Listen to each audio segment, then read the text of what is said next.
आज जेठानी जी अपने देवर का नज़र उतार रही है। तो हुआ क्या था, सुबह का टाइम था और जेठानी जी अपने घर जाने के लिए रेडी हो गई थी। तो ये है ना, इनके देवर मेरे पति जाके बहुत भाभी को बोले कि मत जाइए, आज रुक जाइए। भैया को भी हम लोग बहुत रिक्वेस्ट किए, बट क्या करेगा, इस जाना तो पड़ेगा ना, क्योंकि भैया का जॉब था, उनको छुट्टी नहीं मिल पा रही थी। अब बच्चों का उनका स्कूल खुल गया था, कोचिंग, तो जाना पड़ेगा। तो वो लोग है ना नहाने चले गए, तैयारी कर रहे थे। मैं फटाफट है ना आधे घंटे में जल्दी जल्दी खाना बना के रेडी की। तो आज मैंने बैगन और दौड़ी की सब्जी, तड़का, चावल, चटनी, टमाटर का सैलेड और कुछ कुछ तैयार किया था, उतना याद नहीं है, लेकिन फटाफट मैंने है ना आधे घंटे में है ना लंच तैयार कर दी ताकि ये लोग खा कर जाए रास्ते में, क्योंकि लंबा चौड़ा रास्ता था। 300 किलोमीटर इन लोगों को बाई कार जाना था, तो बहुत रास्ते में भूख लग जाता, इसलिए मैंने जल्दी जल्दी खाना लगा दिया। भैया का, भाभी का और उनके बच्चों का खाना रेडी कर दिया। तब तक मेरे हस्बैंड का ब्लड टेस्ट करने के लिए आ गए थे, क्योंकि उनको डेंगू हो गया था, तो ब्लड टेस्ट करना रेगुलर ज़रूरी था। यहाँ पे मैंने भाभी का जल्दी जल्दी फटाफट पैर रंग दिया और आलता लगा दिया।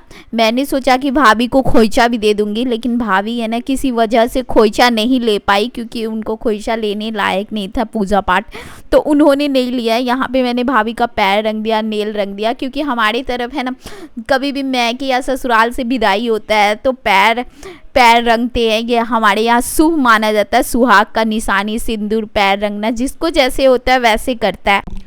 उसके बाद सारे बच्चे रेडी हो गए। मैंने सब बच्चे को चॉकलेट खाने के लिए ज़बरदस्ती पैसा दिया। ये लोग पैसा नहीं ले रहे थे, क्योंकि बड़े बड़े हो गए हैं सब।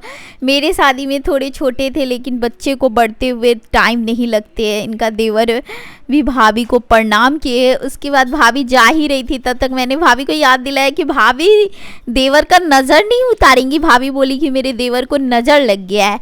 तो मैंने बोला भाभी देवर का नज़र तो उतार दीजिए। तो उन्होंने कुछ लिया, जैसे नमक से उन्होंने नज़र उतारा। गाइस सच बताऊँ तो मुझे नज़र उतारने नहीं आता है, क्योंकि मैं है ना ये इन सब चीज़ों को नहीं मानती थी, लेकिन अब लगता है कि नहीं, मानना पड़ेगा यार, नज़र तो लगती है, ये तो तय है कि नज़र लगती है, क्योंकि मैंने अपने बच्चे को भी आज तक नज़र नहीं उतारा है। तो इन्होंने अपने देवर को बैठा दिया कुर्सी पे और फटाफट है ना इन्होंने नज़र उतारना चालू कर दी। भाभी का कोई प्लानिंग नहीं था, क्योंकि इनका अचानक तबीयत खराब हो गया था, तो भाभी भैया घर आए थे, तो मैंने है ना कोई भी तैयारी करके नहीं रखा था। ऐसे मैं ना हमेशा सूट, बच्चों के लिए कपड़े, मिठाई, जो भी अपने से बन पड़ता है अपने से अच्छा ही मैं करके रखती हूँ। चाहे जाती हूँ उनके घर, जेठानी जी के घर, तो लेके जाती हूँ। आज मेरे पास ये सूट था, मेरी मम्मी ने मुझे बहुत शौक से दिया था ये वाला सूट।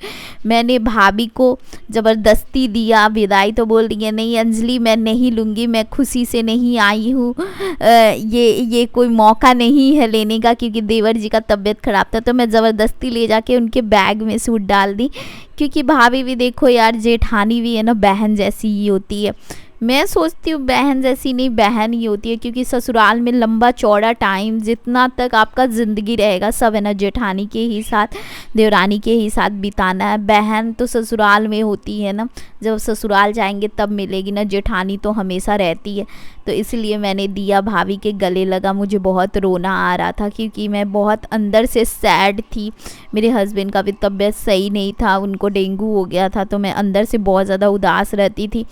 तो मेरा है ना इतना दिन जो मैं अपने अंदर गम छुपा के रखी थी अपने हस्बैंड का जो हॉस्पिटल में, वो सब भाभी के जाते ही रोते में ही निकल गया। भाभी के गले लग के भाभी को प्रणाम किया और भैया को भी प्रणाम करके आशीर्वाद लिया। तो हमारे तरफ हम लोग 5 बार प्रणाम करते हैं, जो शादी से मैं करते आई हूँ, वही मेरी आदत अभी भी लगी हुई है। तो भाभी जा रही थी, बहुत सैड मौसम, बहुत सैड टाइम था इस समय। मैंने भाभी को बहुत रोका, लेकिन भाभी रुकी नहीं, चली गई। तो गाइस उस दिन मेरा घर बहुत ज़्यादा सूना हो गया था, पूरा घर मन नहीं लग रहा था। मैं ना भाभी के जाने के बाद 4-5 घंटे तक कोई काम नहीं की, एक जगह पे बैठे रह गई। पूरा घर अजीब लग रहा था, सूना सूना। फिर भाभी को नीचे गई, मैं छोड़ कर आई। भाभी अपने कार से आई थी, तो बाई कार जा रही थी कानपुर। तो कानपुर जाने में यहाँ से 7 से 8 घंटे लगे। तो मिलते हैं फिर नेक्स्ट व्लॉग में। बाय बाय, टेक केयर, अपना ख्याल रखिएगा। हाँ, और अपना प्यार हमारे ऊपर बनाए रखिएगा।